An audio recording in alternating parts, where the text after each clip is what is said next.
And joining me now from Toronto is former astronaut Chris Hadfield. He's also author of An Astronaut's Guide to Life on Earth. Chris, welcome to the show.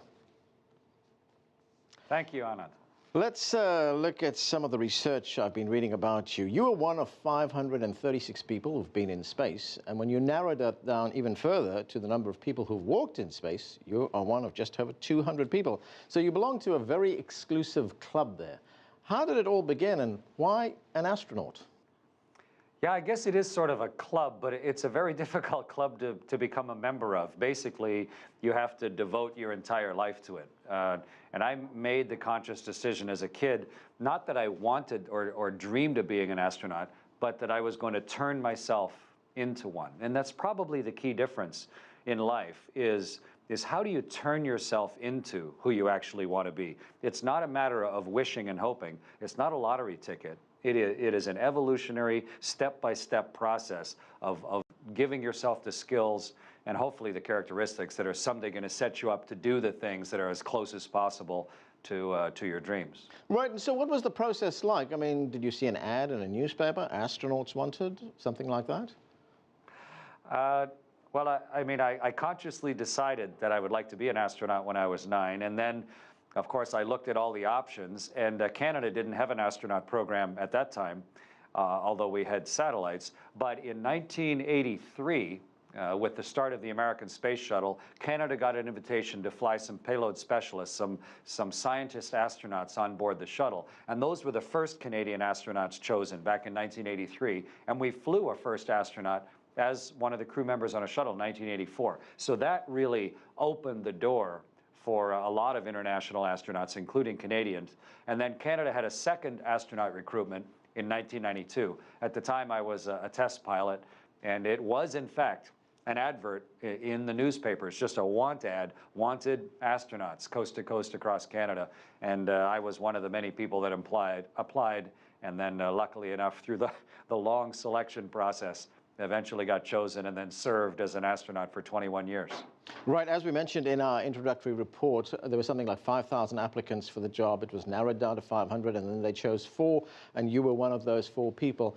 I presume you then went through extensive training, and at what point were you told, Chris Hadfield, you're going to be going up in space? Yeah, the training it's not like most people would visualize, where you take some training and then you're done. Training as an astronaut is much more interactive. We help design the space missions. We help design the space shuttle, the cockpit changes, how it evolves from flight to flight. And so it's a very combined process because it's so new in the human experience. But in my case, I was selected as an astronaut in '92. And after working in the office and actually working on the new shuttle cockpit design and supporting various other things, I got called into the chief astronaut's office down in Houston, Texas, at the Johnson Space Center, and told, hey, about 2 years from now, we'd like you to fly on this shuttle mission, which was the 74th shuttle mission, STS-74. So then I focused very much on training with that crew, that group of other people, so that we could go and help build the Russian space station Mir. So it was an amazing day, of course, to have that dream, that 9-year-old boy's dream, coming even closer to reality, a really important watershed of a day. So before you actually stepped into a shuttle, or I should say crawled into a shuttle, because you go on all 4s when you go in, you were pretty conversant with the machinery that you were going to be using. It's the most complicated flying vehicle that humanity has ever built. The space shuttle was the most capable flying vehicle also, but immensely complex. And I was, even coming from a fighter pilot and test pilot background, I was amazed at the level of detail of understanding and knowledge that we had about the space shuttle, and constantly learning as we went too. But it's like a relentless appetite of ability to understand this machine better. And you work 7 days a week studying it and learning it and working in the simulators, working on one system and then how they all blend together, and then with your whole crew working together, learning how to react to the thousands and thousands of things that can go wrong, so that you eventually learn all the skills to hopefully be able to safely pilot one up to Earth orbit and back. It's a big, daunting task. And we just got better and better at it through the whole life of the shuttle, still learning things right up until the very last flight. You know, you talk about the thousands of things that can go wrong, and unfortunately, you know, this shuttle was involved in two very tragic accidents in which lives were lost. Did that cross your mind when you first got into the shuttle and you were just about to be shot up into space? Does your training prepare you for something that could go wrong, tragically wrong? If you waited until the day you were launching to space to consider the danger of it, that would be crazy. You know, and unfortunately, I came from a background that had a very high risk component. I was a fighter pilot in defense of North America for a lot of years, working through the Canadian Air Force, and then I was a test pilot as a Canadian and an international test pilot after that. A very dangerous profession, a profession where in effect, I lost a good friend every year through the whole time that I served as a professional military pilot. So recognizing the fact that what you're doing has risk, you have to figure out, why is it worth the risk? Is the basic core of what I'm doing here worth taking those chances? And for me, since I dreamed of doing it since I was 9, but also because for me, exploration of the rest of the universe is not only a fundamental human extension of our behavior, but also it's one of the things that is teaching us so much about our own planet, and is a necessity within the extension of our awareness and culture itself. So there has to be some pluses and minuses, some gains and some risks, and you have to internalize those at the beginning. You can't just cross your fingers and hope. You have to say, this is the long-term objective, these are the risks involved, how am I going to change myself so that I can get to that long-term objective and actually deal with each one of these risks. And I flew in space 3 times, and successfully, as part of the crew, managed to thread our way through all of that, and with great result, including living on the space station for almost half a year on my 3rd flight. You know, we've been told that one of the most dangerous periods of any shuttle flight is the first 10 minutes. They're critical, they're crucial when that plane is taking off and moving up into space. Take us through what happens those first 10 minutes. You're strapped in with your fellow astronauts, and you hear the countdown. Oh, you don't hear the countdown in the cockpit. The countdown's for the media. In the cockpit, you are the countdown. I mean, you are hyper aware of the vehicle. You have studied and worked to understand the ship itself, but also everybody's role within it. And we constantly say to ourselves as members of the crew, what's the next thing that's going to kill me? What's the next thing that's going to kill me? So that you can ignore the things that don't matter and focus on what the true threat, what the true danger is of the next thing coming up. And so that puts you in a very different mental state.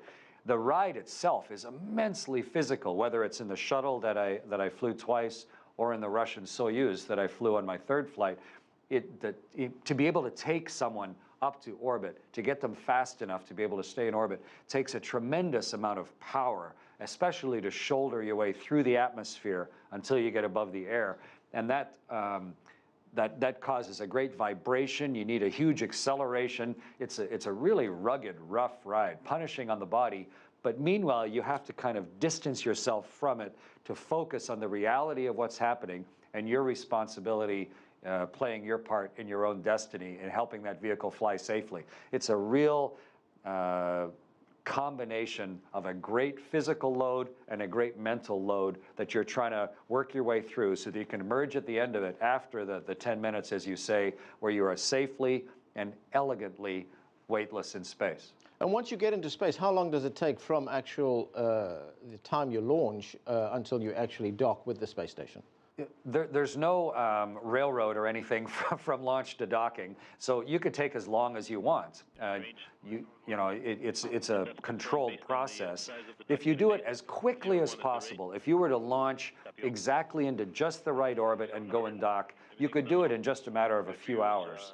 You need a certain amount of time just to sort of play catch up and get the 2 orbits properly aligned with each other, and we allow now about 6 hours to do that from launch to docking.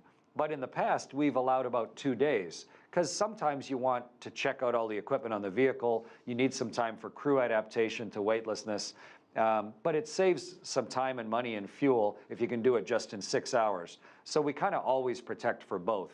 And recently, on the very last Soyuz launch, they were planning to dock within 6 hours, but one of their adjustment engine firings, one of the engine burns didn't go properly, and so they ended up defaulting, and they took 2 days to dock with the station instead.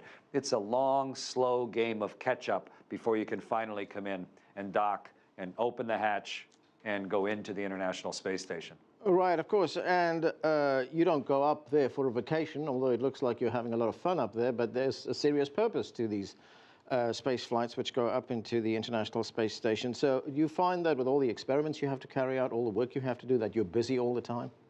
The space station is, at its very essence, a laboratory. It is the world's only laboratory that has basically no gravity. So you can do experiments on the space station that are impossible to do on the Earth. And we run on the order of about 200 experiments on the space station.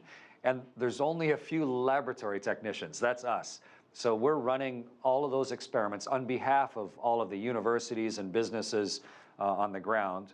The station itself is very complicated and huge. It's the size of a football field, and it weighs, I don't know, like 1 million pounds, and it's going 8 kilometers a second. So it's a very complicated vehicle to run. So as the crew on board, we're helping run the 200 experiments. We are maintaining and operating the vehicle, and we're there as the representative of so many people in the world. Your schedule is defined by mission control down to 5-minute increments for your entire 5 or 6 months on the station. And you work from first thing in the morning until you go to bed at night. It's a very busy, demanding place, and you have a lot of work to get done every day. But in the evening, of course, we're just people, and that's when you take pictures and play the guitar and just relax and try and just be a human being in a really new place.